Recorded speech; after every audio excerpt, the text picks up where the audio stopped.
try! Well, a big Friday of Super Rugby action. We got the Force against the Hurricanes over there in Wellington, and then the Tahs against the Highlanders, 2014's champions against 2015. Stephen Hoiles, a lot of talk. Wycliff Palu's back in. What do you make of this Tahs team leading into this clash with the Highlanders?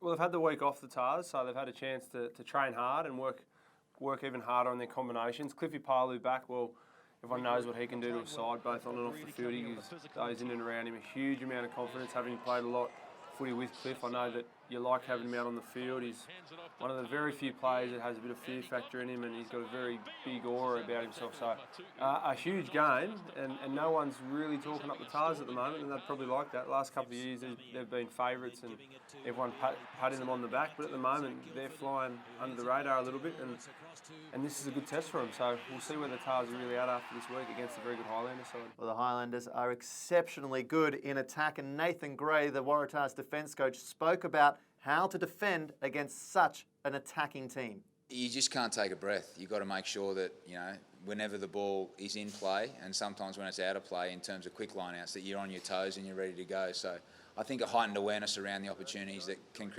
be created, and just not taking a breath and really staying in the game for its entirety, and you can shut down those opportunities, and you can try and squeeze those blokes as much as you can. But before that one, Halsey, we've got the Hurricanes against the Force, and Jono Lance is out for 6 weeks with a pec injury. Yeah, that's a big blow. We've seen how good Jono Lance has been settling into that number 10 jersey. It's the first time he's really settled himself in a position at a club. He spent a bit of time at the Reds, the Tahs, and now the Force, and that number 10 jersey was his, and he was doing so well.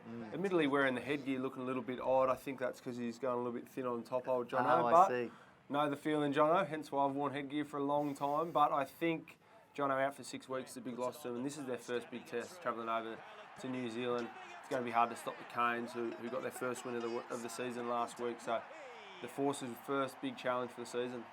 Well, Tetra Faulkner is straight back into the starting lineup, into the front row. You can follow all the reaction on Rugby.com.au.